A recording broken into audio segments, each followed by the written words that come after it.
بسم اللہ الرحمن الرحیم۔ ناظرین، آج آپ کو ایک ایسا وظیفہ بتاؤں گا کہ جو کہ ایک ولی اللہ کی نصیحت ہے۔ جب آپ اس کو اپنی روٹین میں لائیں گے تو اس سے نہ صرف آپ کی یادداشت بہتر ہوگی بلکہ دماغ کو بھی تقویت ملے گی، اور جب دماغ کو تقویت ملے گی تو یقیناً پٹھے بھی مضبوط ہوں گے۔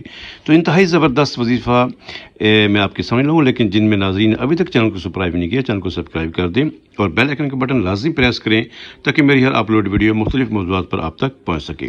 ناظرین، وظیفہ انتہائی سادہ سا اور بالکل آسان سا کہ صبح کی سنتیں اور فرضوں کے درمیان جو وقفہ ہوتا ہے، آپ نے صرف تین دفعہ سورہ الم نشرح لک صدرک، یہ آپ نے پوری صورت جو ہے وہ صرف 3 دفعہ پڑھنی ہے۔ تو اس سے انشاءاللہ آپ کو بہت اچھے نتائج جو ہیں وہ ملیں گے، اور صورت پڑھنے کا، قرآن مجید کا پڑھنے کا آپ کو ثواب بھی ملے گا، اور اس سے آپ کی یادداشت میں بھی انشاءاللہ بہت حد تک جو ہے وہ بہتری آئے گی۔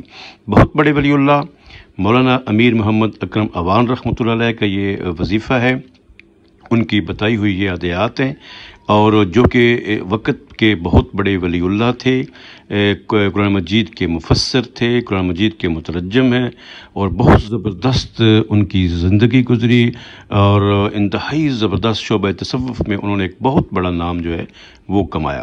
دعاؤں کے ساتھ اجازت چاہوں گا۔ السلام علیکم ورحمۃ اللہ وبرکاتہ۔